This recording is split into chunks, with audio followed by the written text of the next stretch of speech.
Cause you know I'm all about that bass, no trouble. I'm all about that bass, no trouble. I'm all about that bass, no trouble. I'm all about that bass, bass. We decided to start this show off by talking about the power of community and how brands are now using their fans and their customers to innovate product design and development. So I have two amazing women that actually focus on that here, and I'm going to let them introduce themselves. Hi everyone, I'm Ashley Etling. I'm with Red Clay Design. Red Clay is an online platform that connects freelance designers and brands and offers product development software to go from idea to manufacturing.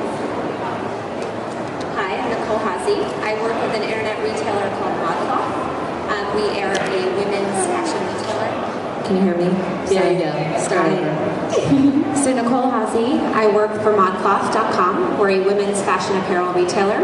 We carry women's apparel as well as home. So guys, crowdsourcing has become the foundation for building many new digital models. So as you said, we're based, so everything from financial funding to collaborative social innovation and even collective intelligence to impact product design. And your companies are kind of leading the way in the way that customers and fans of certain products are co-creating with you now. My first question is, the definition of crowdsourcing is rapidly evolving, and it's really shifted a lot in the past 5 years. Why is that? Sure, I'll go in order. Well, it's really shifted in many forms. And the way, can everyone hear me now? All right.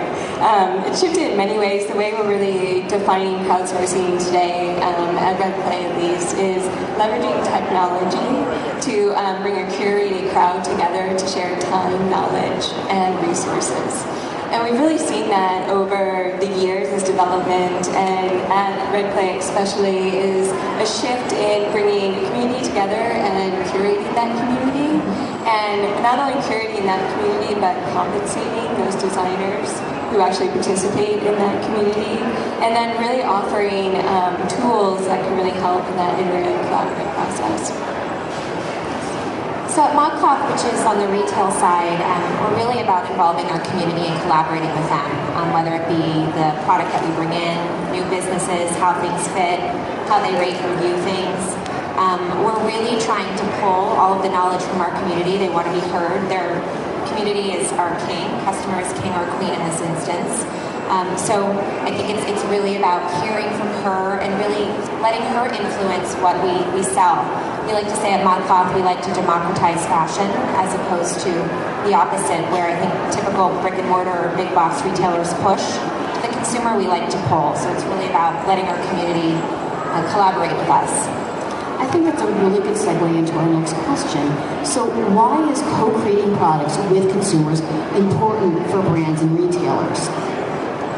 So I can take a stab at this. I think it's really important to hear from the consumer. I think they take a vested interest in what you are producing together, or what you're actually trying to sell, because their voice is being heard. It helps build brand loyalty, which I think is really critical.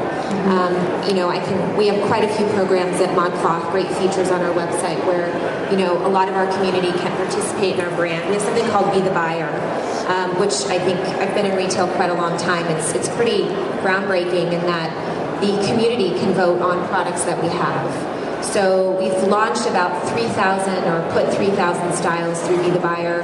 We've had 21 million votes. It's been a significant way for us to really understand what does the community want.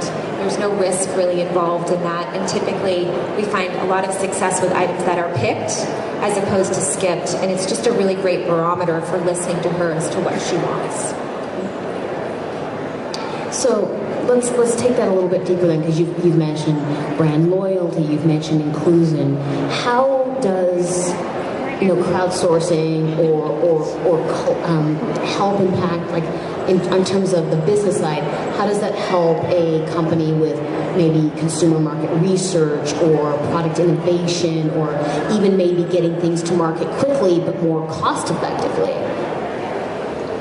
Well, we're seeing it a couple ways with our brands. They're allowing to be able to co-create through social media. So an example of two of our brands who are leveraging that is Dillard's and Giggle baby stores. Giggle baby stores posted a need to the platform, and then with that went through the phases of the platform. We were able to connect to brands, and then we're able to go throughout the 5-stage process to get their end product. But through every phase of the process, they were sharing it on Pinterest and Facebook. One of the ways that they utilized Pinterest is that they were actually, as the renderings of the designs were going throughout the process, they were sharing those on pinup boards and asking their consumer to go back to the website and create a room that they thought would look really well. Specifically, this was for nursery furniture. And so by the end of this, they had 1 million impressions by engaging their consumer in a really interactive way. Nice. And what was the output of them like using like social intelligence in designing the layout for the baby furniture room? Well, at the end of the day, they wanted to create a nursery furniture collection that was highly functional. And so the nursery furniture collection was a chair, a crib, and then also a furniture kind of changing piece. And by that, they were able to create a whole nursery collection that was highly functional and usable for their consumer. And functionality and usability is key. It is. Awesome. So with us specifically, so for ModCloth, I mean, generally when we've, in terms of sales, products that we'll put through that the consumer, the community can vote on and we actually do adopt, they generally perform about 54% better than those that are just kind of put out there on their own. So in terms of just benefit, the community can participate in the brand. They feel like they have a direct influence on the brand, and that they have a sense of ownership in the brand. And I think the payoff there is great because, again, it builds back that loyalty. Nice. And it sounds like, it seems over, if you study the development, the launch, and sometimes the failure of product, it seems that, many things just come, they go, because there wasn't a lot of thought to them. How are you guys, whether it's through a platform or through your business model, kind of structuring innovation into what you're doing with a lot of opinions? Because it's just like if you gave them 20 choices of something to pick, it's like they could like a lot, and that's almost like energy without direction. So what is the way of involving others in what you're trying to get to without obviously falsely manufacturing something, but how are you structuring the process in order to elicit opinions from your customer bases? Yeah, on the Red Plate platform, we actually offer a process. The first step of that process is connecting freelance designers and brands, and that's completed by a brand posting a brief on the website and their needs for that product. And by that, an algorithm can match the designer and the brand. And then from there, it offers software to go from idea to manufacturing, and that's structured in a 6-step process. And so usually the algorithm matches anywhere from 5 to 10 designers to the brand, and then offers a next step process, which then allows those 10 designers to work with the brand and usually offer about 50 concepts, and then offers tools throughout the process for the brand and the designer to collaboratively work together to really iterate on those ideas. And so each step of the process keeps whittling it down and refining the product. We've really been working a lot, really closely with our brands to figure out, what their biggest pain points are. And so the way that we've developed those tools is a lot of our VPs are coming to us and saying, a lot of the employees that I'm paying 6-figure salaries, they're still cutting paper and they're posting it on boards. And then they're coming in for these presentations, and then we do reviews. And then after that, we scrap it all. And they can go back and they're cutting paper again. This is a repetitive process.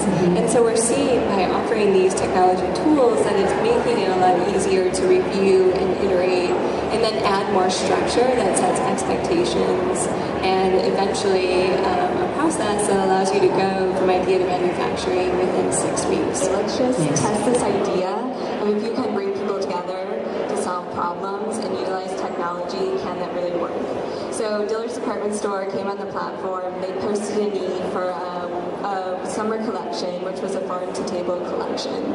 And from that, they had about 100 freelance industrial designers on the Red Clay platform contribute over about 200 design ideas. And from there, they shared it out with their whole Facebook community and Pinterest community in a way that allowed the community to be able to say, yes, I really like this idea, or I really like this idea. And so from that, they aggregated a lot of information that really started to drive what designs they would bring through the next phase of the project. And they continue to do that and share the full story, not only about the product, but about the designer's idea, and really start to implement some of the consumer's feedback in that throughout the process. And we really kept building the technology to really make that even more efficient. And so as they brought that to market and leveraged the Red Clay platform to go through manufacturing onward, they really started to see really extraordinary results from that.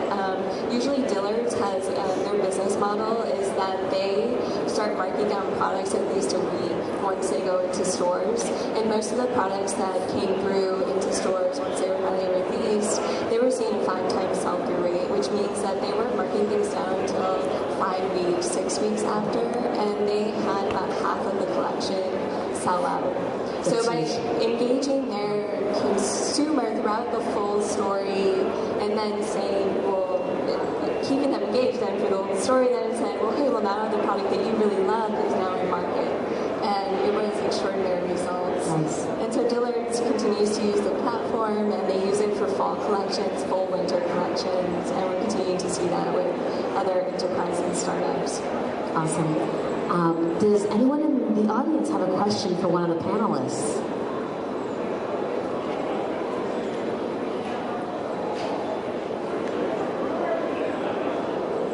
So I'm a huge fan of ModCloth. I actually got my wedding dress in ModCloth. And one of the things that I've noticed is that I think you guys have a really strong email marketing campaign. And I was wondering how you bring your community into the email side of the marketing. It's a great question. So interestingly enough, I mentioned Style Gallery. So we've been incorporating a lot of our community's imagery in at the bottom of the email because it's really about showcasing her and what we're actually doing. And we're going to continue. Keep your eye on ModCloth over the next month or so. We're about to launch a bigger kind of brand campaign about our girl, about our consumer. And I do, you know, it's really about her. And I think I mentioned traditional retailers, as you mentioned, Dillard's, you know, the way they buy, it's 6 to 9 months out. So I think that the concern has always been, I don't want to know if something isn't performing or I'm scared because we have all this inventory. I think ModCloth, it's, you know, the way we buy a lot of product, very shallow. If it doesn't work, okay, we'll move on. But it's about really listening to her. And it's great. I mean, we see her in our product sheet. 80% of our products online have reviews, which is astounding. And, you know, we hear from her, and for her to actually see herself in the product and help others, I think is great to know that she's making an impact, not just for her, but she's actually helping somebody become a better version of herself. So keep your eye on for broader.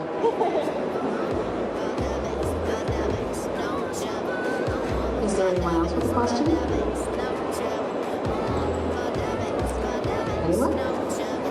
Well, okay, well, that was our short informal discussion, so you're free to talk to these ladies a little bit one-on-one, and I hope